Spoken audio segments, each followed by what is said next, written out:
बाहर उजले देव पीठ पर, भीतर भीतर तहखाने, आदि पुरुष सोया है जिसमें कुंठाएं रख सिरहाने।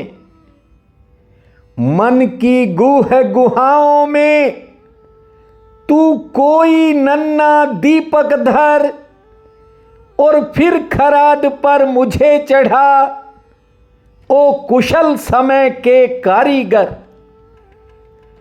मेरे प्रिय बंधुओं, देवियों व सज्जनों, यहां लोगों को पता ही नहीं है कि वो आदि पुरुष सभी कुंठाएं छोड़कर आपके भीतर सो रहा है।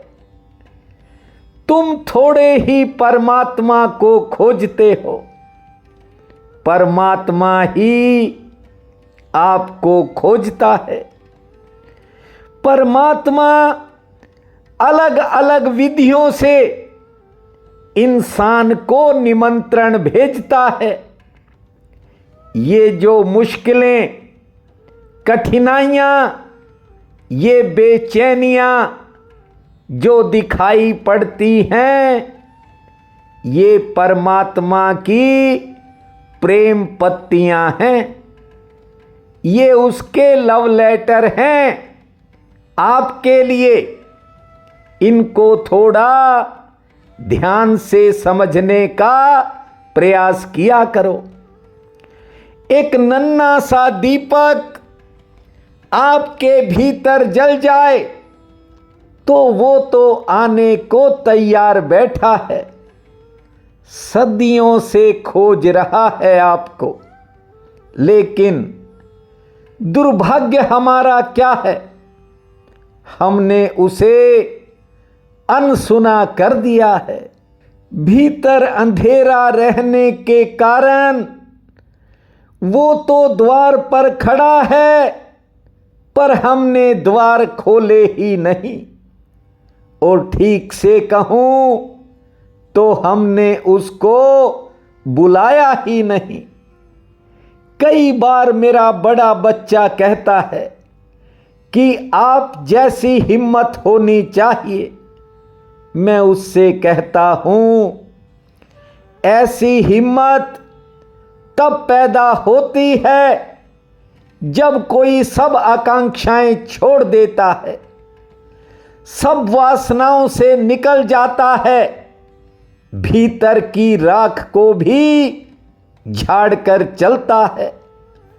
तभी भीतर के अंगारे सुलगने लगते हैं और उनके लिए अपने आप को दांव पर लगाना पड़ता है।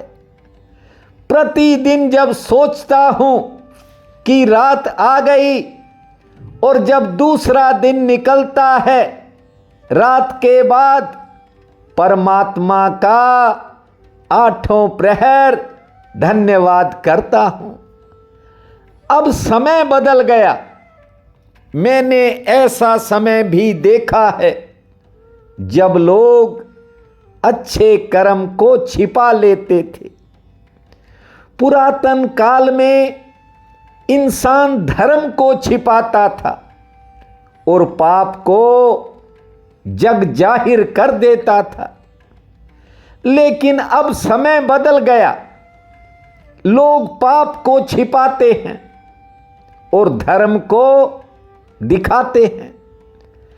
मैंने जब कथा करता था, बहुत बार लोगों को देखा, कोई 1-2 रुपए चढ़ाने वाला मुट्ठी में भींच के लाता था और चुपचाप रख जाता था, और 100-200 वाले की अंगुलियां दूर से ही बार बार हिलती थी। बंधुओं, पुरातन समय में ऐसा नहीं था। उस जमाने में लोग पुण्य का कार्य छिपा लेते थे, धर्म को छिपा देते थे, और कभी कोई जाने अनजाने पाप हो गया तो उसे बता देते थे। देखिए, गलती करना बुरा नहीं है, जितना गलती को छिपाना गलत है। भूल हो जाती है, जाने अनजाने हम सब से हो जाती है, हर किसी से हो जाती है। लेकिन भूल को छिपाना और उसे दोहराना, ये दोनों गलत हैं। महासूत्र कहता है, जिस भी काम को ज्यादा खोल दिया जाएगा, ओपन किया जाएगा, उसकी वैल्यू घटती चली जाएगी, और जिस चीज को छिपा लिया वह बढ़ती ही चली जाएगी। यदि कोई पाप को छिपाता है, बात की गहराई को समझना, जब कोई पाप को छिपाता है तो वो घटता नहीं है और बढ़ता जाता है, और यदि कोई पुण्य को दोहराता है, जगह जगह जाकर बताता है, तो उसका फल घटता ही चला जाता है। लोग जरा सा कोई पुण्य कार्य, धर्म कार्य कर दें, चाहते हैं पूरे मोहल्ले में नहीं, पूरे शहर में बात फैलनी चाहिए कि फलां व्यक्ति ने ये काम कर दिया। उन्हें पता ही नहीं कि दान पुण्य और सदकर्म जितने गुप्त रहते हैं, उनका फल कई गुना होता रहता है। लेकिन वर्तमान समय का प्रभाव ही कुछ ऐसा है, ज्यादातर लोग पाप को छिपाते दिखाई पड़ते हैं और पुण्य को जगह जगह बताते दिखाई पड़ते हैं। कई वर्ष पहले की बात सुनाता हूं। एक व्यक्ति मुझे मिलने आया, उसने सीधे और साफ तौर पर कहा कि मेरे से एक बड़ी गलती हो गई। पूछ रहा था कि इस पाप से कैसे छुटकारा होगा। रोने लग गया, कहने लगा कि मैं प्रायश्चित करना चाहता हूं, मुझे कुछ भी नहीं सूझ रहा। मैंने कहा, ये गलती नहीं, ये अपराध हुआ है, लेकिन तेरे मन में इस गलती का एहसास हो रहा है, मैं इसे ही बड़ी बात समझता हूं, वरना ये गलती नहीं, ये अपराध है। वो बात मैं इसलिए आपको नहीं बताना चाहता कि वो बेहद शर्मनाक बात थी। यहां कुछ लोग गलतियों को दोहराने में लगे हैं। मैंने उससे कहा कि मेरे जीवन में तेरे जैसे शायद 2-4 ही लोग आए होंगे जिन्होंने खुले दिल से गलती को स्वीकार कर लिया। देख, मैंने उससे कहा कि मैं तेरी कोई मदद नहीं कर सकता, क्योंकि मैं साधारण आदमी हूं, मैं कोई बड़ा योगी ध्यानी ज्ञानी नहीं हूं। लेकिन भगवान शंकर आदि देवता हैं और वो चाहें तो इंसान के बड़े से बड़े अपराध के दंड से उसे बचा सकते हैं। मैंने कहा कि जो तूने किया वो अपराध क्षमा योग्य नहीं है, और जहां तक मेरा अनुभव कहता है, पाप और पुण्य दोनों का फल किसी न किसी रूप में इंसान के सामने जरूर आता है। फिर भी भोलेनाथ देवाधि महादेव हैं, तू उनका स्मरण कर, शायद तुझे कोई राहत मिल जाए। सो बंधुओं, पाप का होना शायद उतना गलत न हो, क्योंकि जाने अनजाने इंसान से पाप हो जाते हैं। इंसान गलती का पुतला है। हर किसी से जीवन में कभी न कभी कोई न कोई गलती हो ही जाती है, लेकिन गलती करके उसको छिपाना ये ज़्यादा गलत माना गया है। और किसी भी गलती को बार बार दोहराना ये सबसे बुरी बात है। देखिए, इंसान दुनिया में आता है तो मैं समझता हूं कि नाना प्रकार के कर्म होते हैं। व्यापार में, कारोबार में, घर परिवार में अनेक तरह के कर्म होते हैं। जाने अनजाने हम सब से कोई न कोई पाप भी हो जाता होगा, किंतु महासूत्र कहता है बार बार होने वाले पाप इंसान की बुद्धि पर कालिक पोत देते हैं। जीवन में परमात्मा का प्रकाश दिखाई पड़ना बंद हो जाता है। इसलिए कर्म की भी सीमा होनी चाहिए। सब कुछ करने के बाद मानव को अपनी जिंदगी में थोड़ा समय परमात्मा के भजन में भी लगाना चाहिए। यह उसका धन्यवाद होगा। परोपकार में भी समय लगाना चाहिए। प्रभु स्मरण से मन में सेवा का भाव पैदा होता है। लेकिन मौजूदा समय में लोगों के दिमाग की हालत यानी मानसिक हालात भी बड़े विचित्र हैं। अपने माँ बाप का कोई ध्यान नहीं, दूसरों के माँ बाप की ज़्यादा चिंता है। अपने बहन भाई भूल जाते हैं और धर्म बहन, धर्म भाई ये मेरा धर्म का बाप है। कई बार मुझे लोगों ने कहा कि आप हमारे पिताजी हो। मैंने कहा नहीं भाई, तेरा पिता है और नहीं है तो वो परलोक में है, तू उसको याद किया कर। लेकिन समय की रफ्तार ही कुछ ऐसी है। देखिए, खुद के बच्चे भूखे खड़े हों और कोई मेहमान नवाजी में दिखावा करे, ये कहां तक ठीक है। पहले परमात्मा से अपने परिवार, अपने कुटुंब को पालने के लिए प्रार्थना इंसान करता है। हां, यदि ज्यादा दे दे तो परमात्मा का दिया हुआ कहीं और लगा देना चाहिए ताकि कोई भूखा ना सोए। लेकिन ये दौर जो है ये नाटक का दौर है। यहां बड़े बड़े नाटक चल रहे हैं।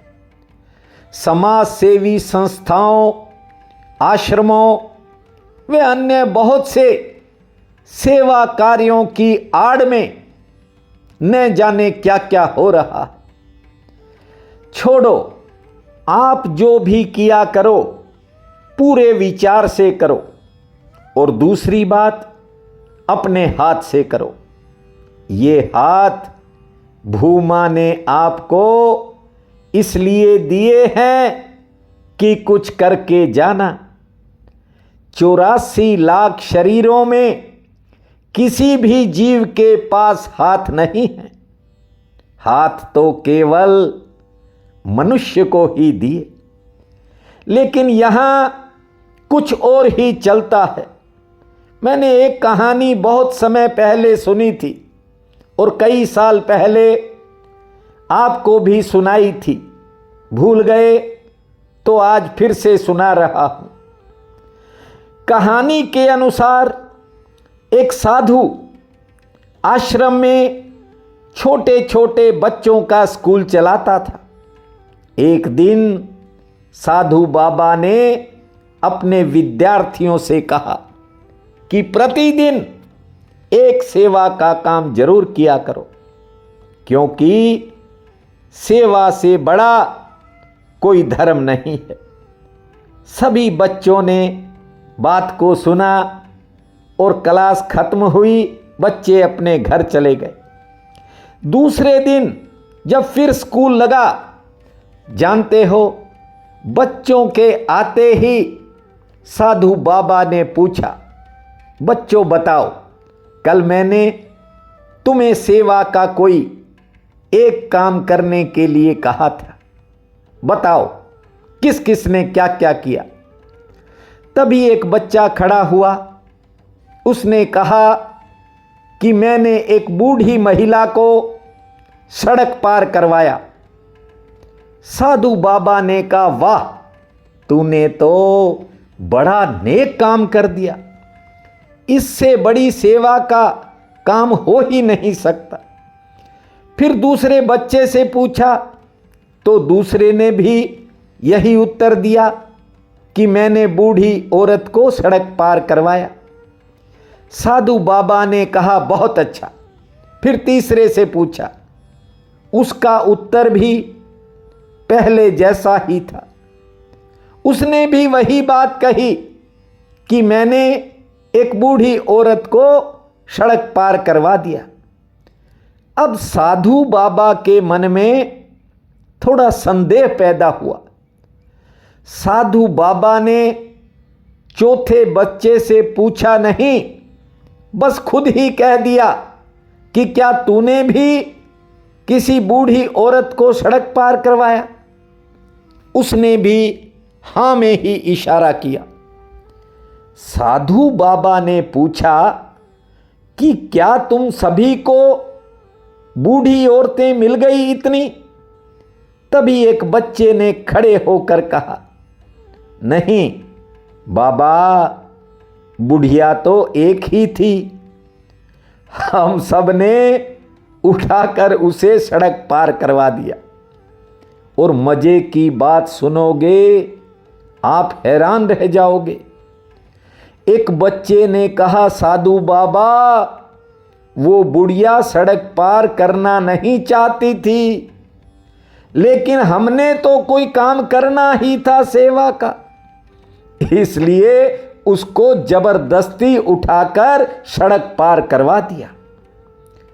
इसलिए मैं अक्सर एक बात कहता हूं कि कुछ लोगों को पता ही नहीं कि करना क्या है। अब बताओ, कौन माँ बाप अपने बच्चों को छोड़कर वृद्ध आश्रम में रहना चाहेगा? लेकिन आश्रम भी चल रहे हैं, सब कुछ हो रहा है, जबरदस्ती भेजे जाते हैं। एक बात और बड़ी दिलचस्प है, पढ़े लिखे लोग ऐसे आश्रम चलाने वालों को न केवल प्रमोट कर रहे हैं, बल्कि डोनेशन भेज रहे हैं। आश्रम चलाने वालों का महिमा मंडन हो रहा है।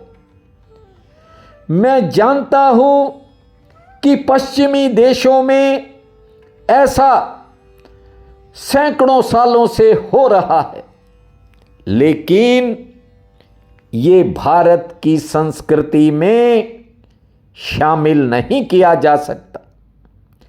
मैं तो परमात्मा का भजन बाद में शुरू करता हूं, पहले अपने माताश्री और पिताश्री को याद करता हूं। मेरी पूजा उन्हें स्मरण करने के बाद ही प्रारंभ होती है।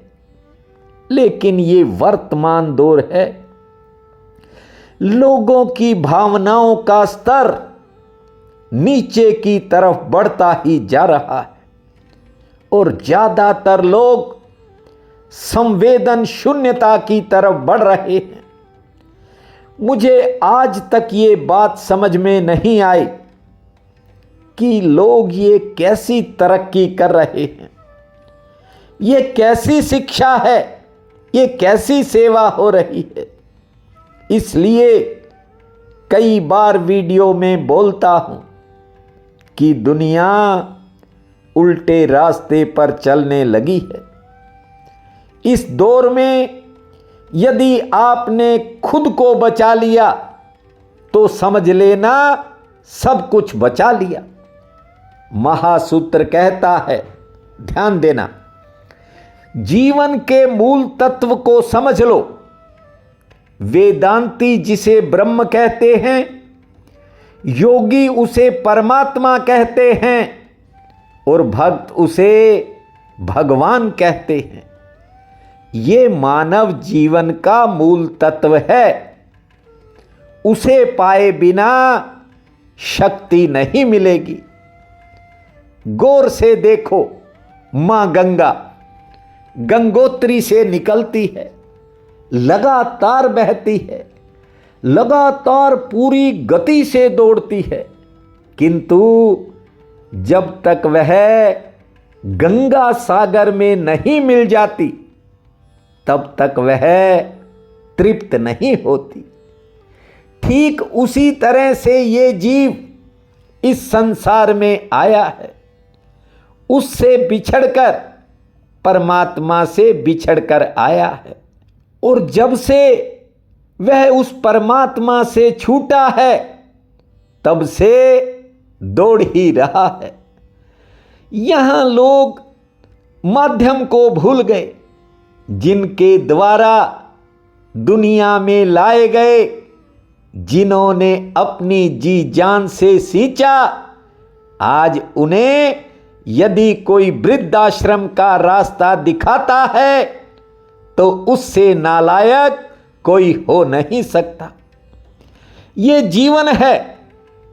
हर जीव तब तक दौड़ता ही रहता है जब तक भूमा भगवान को प्राप्त नहीं कर लेता।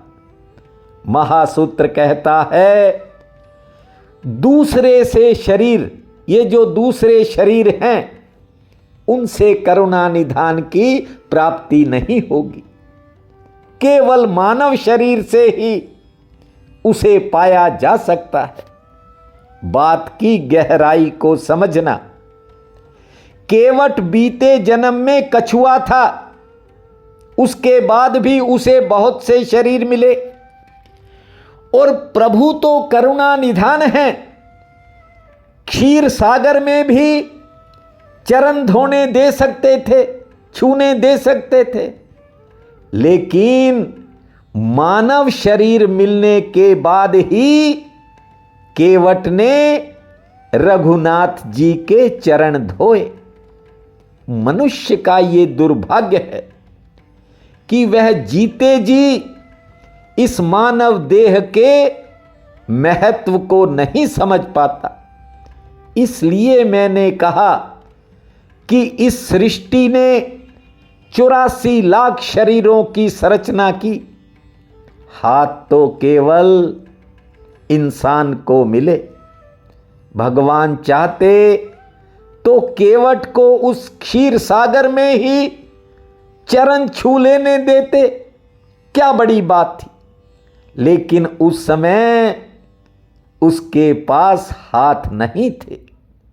सच्चिदानंद ने पहले कछुए को मानव देह प्रदान की, फिर केवट बनाकर उससे अपने चरण धुलवाए। देखिए, ये भौतिकवादी युग है और पैसे की कुछ ज़्यादा प्रधानता हो गई है। अब रिश्तों में ना तो वैसा प्रेम है और ना ही वैसा सम्मान है। आजकल तो सारा खेल तामझाम का है, तामझाम प्रमुख है। लोग व्यवहार नहीं देखते, पैसे में सब कुछ तोलने लगते हैं। दिखावे का प्रचलन इस कदर बढ़ गया कि जुबान पर तो मीठे शब्द हैं, बड़ी मिठास है, लेकिन भीतर लोगों के कड़वाहटें भरी पड़ी हैं। यहां अब हर रिश्ते की परख पैसे से होने लगी है। खून के रिश्तों में भी लोग पैसे से कमजोर आदमी को अनदेखा करते हैं। ऐसा हो रहा है। पैसे की दौड़ ने अपनों को पराया बना दिया। किंतु आप कभी इस दौड़ में शामिल मत होना। महासूत्र कहता है, दुनिया का सारा सामान और सम्मान इसी दुनिया में रह जाता है, कुछ नहीं साथ जाता। साथ तो केवल आत्मसम्मान जाता है। यदि उसे बचा लिया तो समझना सब कुछ बचा लिया। यदि आत्मसम्मान ही चला गया तो फिर कुछ नहीं बच पाएगा। अपनी आत्मा को पहचानने का प्रयास करो, यही निज धर्म का सार है। यदि उसे पहचान लिया तो फिर किसी दूसरे को पहचानने की जरूरत नहीं पड़ेगी। आज ज्येष्ठ कृष्ण पक्ष की त्रयोदशी है। बहुत बड़ा पावन काल रहेगा। उठते ही धरती माँ को प्रणाम करना, 7 बार लंबी श्वास छोड़ना, 35 बार ताली बजाना, 2 मिनट शांत बैठने के बाद खुले आसमान को निहारना, सूर्य नारायण को मीठा जल, 5 पौधों में साधारण जल अर्पित करना और शिवलिंग के दर्शन करना। आज जो है मासिक शिवरात्रि है, जल से अभिषेक भी कर देना, 2 रोटी पुण्य में लगाना और संध्या के समय श्री हरि के चरणों में एक ज्योत जलाना। भूमा भास कर पूरी आस कर, इस महामंत्र को जपना। समय आपका मंगलमय रहेगा। प्रिय बंधुओं व मातृदेवी शक्तियों, आज 25 मई दिन रविवार है। आप सबको मेरा नमस्कार है। आज का राशिफल इस प्रकार है। मेष, समय की गति सामान्य रहेगी। कहीं जाने का मन कर सकता है। आमदन की दृष्टि से समय शुभ रहेगा और किसी रुके हुए काम में गति आएगी। कोई पुराना काम भी बन सकता है। वृषभ, आज आमदन की दृष्टि से समय थोड़ा मध्यम श्रेणी का रहने के योग हैं। किसी पुराने काम में सफलता मिलेगी। सेहत पक्ष सामान्य है और किसी की कही बात थोड़ा मन को बेचैन कर सकती है। मिथुन, कोई करीबी किसी बात से आपको निराश कर सकता है और किसी कारण मन जो है थोड़ा आज काम में कम लगेगा। आमदन ठीक होगी, मन थकावट भी महसूस करेगा और कोई नया अवसर मिल सकता है। कर्क, अचानक कोई काम बनने से आपका मनोबल बढ़ेगा। कोई नया अवसर, नया मौका मिल सकता है। किसी का सहयोग मिलेगा, नया संपर्क जुड़ेगा। आमदन के लिए समय मध्यम श्रेणी का है। सिंह, आज समय की गति सामान्य रहेगी। हाँ, आज कोई पुराना मसला, कोई विवाद हल हो सकता है। कारोबार में थोड़ा उतार चढ़ाव रहेगा, लेकिन सेहत ठीक रहेगी और किसी रुके हुए काम में गति आने के भी योग हैं। कन्या, आज कोई नया अवसर मिलने से आपकी हिम्मत बढ़ेगी, लेकिन कोई निजी चिंता आज मन को परेशान भी करेगी। आमदन के लिए समय ठीक रहेगा। यात्रा हो सकती है और किसी पुरानी मेहनत से भी फायदा मिलने के आज संकेत हैं। तुला, दोपहर से पहले का समय थोड़ा संघर्षपूर्ण रहेगा, लेकिन आज दोपहर बाद समय बदलेगा। मान सम्मान में बढ़ोतरी होगी। अचानक कोई नई दिशा से फायदा मिल सकता है और सेहत आपकी ठीक रहेगी। वृश्चिक, आज अचानक किसी काम में देरी हो सकती है, लेकिन इंतजार के बाद सफलता का योग है। आमदन के लिए समय ठीक रहेगा। पारिवारिक खर्चों पर कोई नया खर्च सामने आएगा। धनु, आज दिन भाग्यशाली है। आज कहीं जाने का भी आपको कोई अवसर मिल सकता है। सेहत आपकी ठीक रहेगी। हाँ, थोड़ा मानसिक थकावट रह सकती है। कोई पुराना काम बनने का योग है। मकर, आज कोई नया काम बन सकता है। दिन भाग्यशाली है, लेकिन किसी कारण आज मन में किसी काम को लेकर दुविधा रह सकती है। हालांकि रुके कामों में गति आएगी। पुराने परिश्रम से फायदा मिलेगा और कोई पुराना काम भी बन सकता है। कुंभ, किसी रुके हुए काम में आज गति आएगी, जिससे आपका मनोबल बढ़ सकता है। सेहत आपकी ठीक रहेगी। आमदन की दृष्टि से समय सामान्य है। कुछ नए खर्चे भी होंगे और किसी की बात थोड़ा मन को बेचैन करेगी। मीन, आज आपको कोई नया अवसर प्राप्त हो सकता है। आमदन के लिए समय ठीक रहेगा। रुके हुए कामों में गति आएगी। सेहत आपकी ठीक रहेगी। हाँ, कोई पुराना काम बनने से आपका कुछ पुराना मसला हल हो सकता है। आज का ये दिन आप सबके लिए अति शुभ फलदायी हो, यही मेरी कामना है। आप सबका बहुत बहुत धन्यवाद।